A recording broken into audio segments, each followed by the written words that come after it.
Praise the lord. ఈరోజు దేవుని వాగ్దానము, వారు మిమ్మును అప్పగించినప్పుడు ఏలాగూ మాట్లాడుదుము, ఏమి చెప్పుదుము అని చింతింపకుడి. మీరేమి చెప్పవలెనో అది ఆ గడియలోనే మీకు అనుగ్రహింపబడును. మత్తయి సువార్త 10వ అధ్యాయము 19వ వచనము. సహోదరి సహోదరులారా, ఈ వాక్యం యేసయ్య తన శిష్యులను బోధించడానికి మరియు అద్భుతాలు చేయడానికి పంపుతున్నప్పుడు వారికి ఇచ్చిన సూచనలలో భాగం.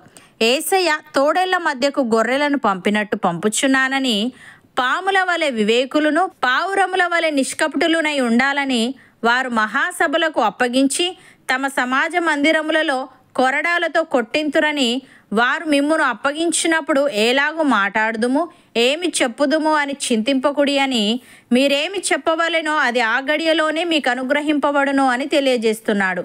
ప్రియులారా, యేసుప్రభు శిష్యులు క్లిష్ట పరిస్థితుల్లో తాము ఏమి చెప్పాలనే దాని గురించి అతిగా చింతించవలసిన అవసరం లేదు. ఎందుకంటే వారు మాట్లాడవలసిన క్షణంలో వారికి అవసరమైన ఖచ్చితమైన మాటలు ఇవ్వడానికి పరిశుద్ధాత్మ దేవుడు వారికి ఉన్నాడు. ఆ సమయంలో తండ్రి ఆత్మ వారిలో ఉండి మాట్లాడుచున్నాడే గాని మాట్లాడువారు వారు కారు. ఇది విశ్వాసం మరియు దేవుని జ్ఞానం మరియు మార్గదర్శకత్వంపై ఆధారపడవలసిన అవసరాన్ని నొక్కి చెప్తుంది. అలాగే విశ్వాసులు తమ విశ్వాసం కోసం వ్యతిరేకత మరియు హింసను ఎదుర్కొంటున్నప్పుడు ఇది వారికి గొప్ప భరోసాను ఇస్తుంది.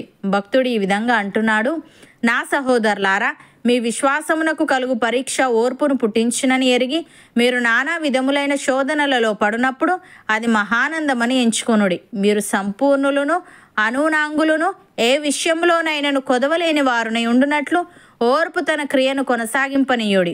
మీలో ఎవనికైనాను జ్ఞానము కొదువుగా ఉన్న ఎడల అతడు దేవుణ్ణి అడగవలెను, అప్పుడది అతనికి అనుగ్రహింపబడును.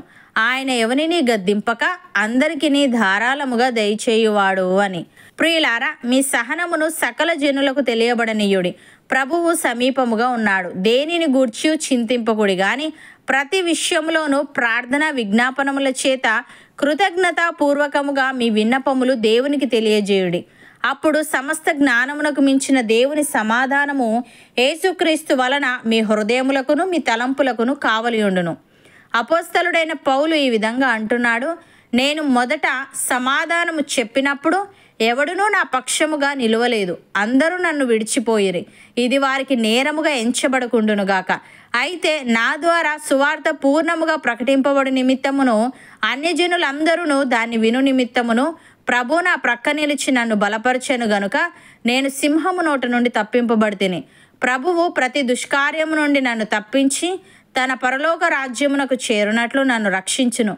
యుగయుగములు ఆయనకు మహిమ కలుగునుగాక అని. సహోదరి సహోదరులారా, దేవుడు మన పక్షమున నుండగా మనకు విరోధి ఎవడు?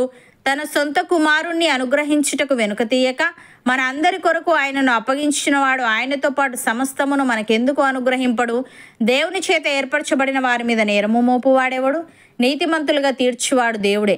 శిక్ష విధించువాడెవడు? చనిపోయిన క్రీస్తు యేసే. అంతేకాదు, మృతులలో నుండి లేచిన వాడును దేవుని కుడిపార్శ్వమున ఉన్నవాడును మన కొరకు విజ్ఞాపనము కూడా చేయువాడును ఆయనే. క్రీస్తు ప్రేమ నుండి మనలను ఎడబాపువాడెవడు? శ్రమ అయినను, బాధ అయినను, హింస అయినను, కరువైనను, వస్త్రహీనత అయినను, ఉపద్రవమైనను, ఖడ్గమైనను మనలను ఎడబాపున. ఇందును గూర్చి వ్రాయబడినదేమనగా, నిన్ను బట్టి దినమెల్లా మేము వధింపబడిన వారము, వధకు సిద్ధమైన గొర్రెలమని మేము ఎంచబడిన వారము. అయినను మనలను ప్రేమించిన వాని ద్వారా మనము వీటన్నిటిలో అత్యధిక విజయము పొందుచున్నాము. అవును అన్నవారు నాతో పాటు ప్రార్థనలో ఏకీభవించండి. పరిశుద్ధుడా, ప్రేమగల తండ్రి, క్లిష్ట పరిస్థితుల్లో నీ శిష్యులు తాము ఏమి చెప్పాలనే దాని గురించి అతిగా చింతించవలసిన అవసరం లేదని, వారు మాట్లాడవలసిన క్షణంలో వారికి అవసరమైన ఖచ్చితమైన మాటలు ఆ గడియలోనే నీవు వారికి ఇస్తావని, నీ శిష్యులు విశ్వాసం, నీ జ్ఞానం, నీ నడిపింపుపై ఆధారపడాలని నువ్వు తెలియజేశావు. తండ్రి, నీకు స్తుతులు. దేవా, మా విశ్వాసమునకు కలుగు పరీక్ష ఓర్పును పుట్టించునని ఎరిగి మేము నానా విధములైన శోధనలలో పడినప్పుడు అది మహానందమని ఎంచుకొని మేము సంపూర్ణులమును అనూనాంగులమును ఏ విషయంలోనైనాను కొదువలేని వారమునై ఉండునట్లు ఓర్పు కలిగి ఉండుటకు సహాయము దయచేయమని, దేనిని గూర్చి మేము చింతపడక ప్రతి విషయంలోనూ ప్రార్థన విజ్ఞాపనముల చేత కృతజ్ఞతాపూర్వకముగా మా విన్నపములు నీకు తెలియజేస్తూ నీవిచ్చే సమాధానమును పొందుకునే వారంగా ఉండుటకు కృపచూపమని, నీ పరలోక రాజ్యమునకు చేరునట్లు మాలో ప్రతి ఒక్కరిని నీవే రక్షించమని యేసుక్రీస్తు నామమున ప్రార్థిస్తున్నాము తండ్రి. ఆమెన్.